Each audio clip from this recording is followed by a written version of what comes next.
Monsieur le Président, Monsieur le Ministre, Monsieur le rapporteur général, Mesdames et Monsieur Président de Commission, mes chers collègues, nous sommes à mi-chemin entre la dernière et la prochaine loi de finances.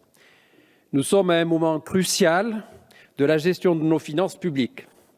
En effet, l'heure est au contrôle de la mise en œuvre des politiques votées et à l'actualisation de nos trajectoires des finances publiques. Ce programme de stabilité fait l'objet d'une attention croissante, et bien qu'encore limitée, de notre Parlement, probablement en l'absence de mesures législatives et donc en l'absence d'amendements. Aussi, il constitue un point d'échange entre partenaires européens dans un souci de convergence et de concordance fiscale essentielle à la vie de l'Union européenne. Revenons sur 2018, qui est l'année de base sur laquelle il repose.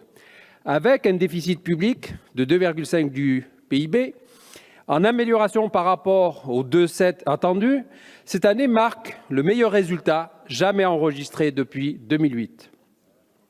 N'en déplaise à nos collègues de l'opposition, ceux-là même qui s'opposent pour s'opposer, ceux-là même qui prétendent avoir l'intérêt des Français plus à cœur que nous, membres de la majorité.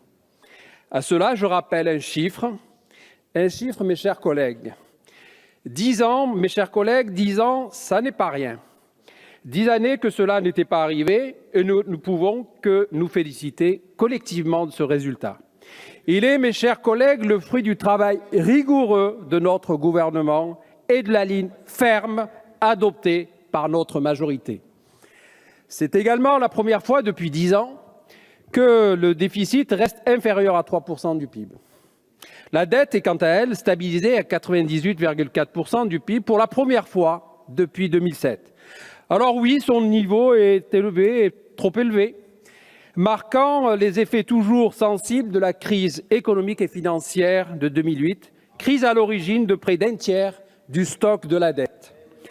Il est clair cependant que nous maintenons notre attachement à la réduction de cette dette publique, non par dogmatisme, mais par pragmatisme et en responsabilité. N'est-il pas dommage qu'aujourd'hui 40 milliards d'euros, et demain probablement 50 voire 60 milliards, soient dépensés chaque année pour payer des intérêts sur cette dette colossale. 40 milliards d'euros, c'est le deuxième budget de l'État, derrière l'éducation nationale. 40 milliards d'euros, chers collègues, c'est 4 fois le montant des mesures du décembre dernier. 40 milliards d'euros, c'est près de 600 euros payés par chaque Français pour cette dette. 600 euros par an et par Français. Or, réduire la dette, c'est donc commencer par alléger la charge, ce qui permettrait de financer des mesures fortes en faveur des Français les plus démunis. Parlons de la dépense publique. En 2018, la dépense publique a été réduite en volume et représente désormais 54,4% du PIB français. Et s'il est vrai que les prélèvements obligatoires restent toujours trop élevés, ils ont toutefois été réduits de 0,2 points de PIB. D'ailleurs, les projets annoncés devraient réduire encore ce taux de façon substantielle. La situation de nos finances publiques se redresse donc, indéniablement, mais toujours trop lentement à notre goût. Plusieurs facteurs expliquent cette évolution lente. Tout d'abord, le contexte mondial qui est plus qu'incertain aujourd'hui. La question du Brexit qui déjoue tous les pronostics. Des tensions commerciales dans le monde et un ralentissement aussi attendu que redouté de l'économie chinoise, entraînant inéluctablement un ralentissement du commerce mondial. Le cadre national ensuite, certes moins touché que ce que l'on aurait pu craindre par le mouvement des Gilets jaunes et les grèves ferroviaires au printemps dernier, mais touché quand même. Car il faut dire les choses comme elles sont, sans langue de bois ni démagogie.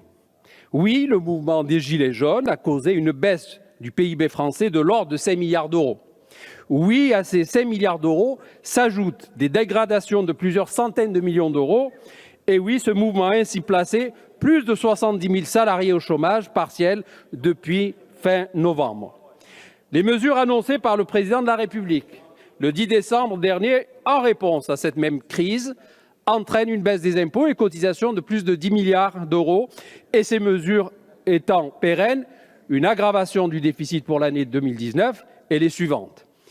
Certains regrettent ici que ce programme de stabilité n'intègre pas les mesures annoncées la semaine dernière par le Président en conclusion du grand débat national. Je rappellerai à mes collègues que toute prévision a ses hypothèses. Réalisée avant les conclusions du grand débat national, ce programme de stabilité intègre néanmoins les informations connues à cette date. Il nous donne donc une trajectoire des finances publiques avec ces hypothèses. Certaines mesures annoncées la semaine dernière doivent encore être précisées et seront donc logiquement incluses dans la trajectoire présentée dans la prochaine loi de finances. Engagement de notre majorité depuis le début de la mandature. La baisse des impôts, débutée dès 2018, avec notamment la baisse de la taxe d'habitation pour 80% des ménages, sera très forte en 2019 avant de se poursuivre jusqu'à la fin du quinquennat. Cette trajectoire de baisse est plus forte que celle présentée l'an passé, tout en permettant la baisse régulière du déficit public par une maîtrise accrue de la dépense publique. Pour atteindre ces objectifs, sans avoir recours à la politique du rabot, et alors même qu'une hausse des budgets de la justice et des armées est assurée, les réformes structurelles doivent se poursuivre. Après la politique du logement et la loi Pacte, la santé, la fonction publique, les retraites ou encore l'assurance chômage font ou feront l'objet d'un projet de loi pour les adapter aux défis d'aujourd'hui. Vous le voyez bien, mes chers collègues, nous devons maintenir notre cap. Meilleure gestion de nos finances publiques, tout en assurant les réformes nécessaires au service de nos concitoyens et rendre notre système fiscal plus juste. C'est cet équilibre que nous nous efforçons de maintenir pour la réussite de tous les Français et pour nous assurer de la capacité de rebond de notre pays face à une crise majeure qui ne manquera pas d'arriver. Je conclurai en saluant une nouvelle fois la volonté de sincérité du gouvernement dans ce programme de stabilité. On l'a vu sous la mandature précédente, plus les années passent, plus il est difficile d'intégrer dans les trajectoires des finances publiques les mauvaises nouvelles, comme par exemple une croissance révisée à la baisse. Ce programme de stabilité est sincère en ce qu'il intègre les informations connues à la fin du mois de mars et permet donc d'avoir une vision objective de la situation de nos finances publiques. Monsieur le ministre, soyez assuré que notre groupe sera à vos côtés pour poursuivre le redressement de notre pays et votera en faveur de ce programme de stabilité. Je vous remercie.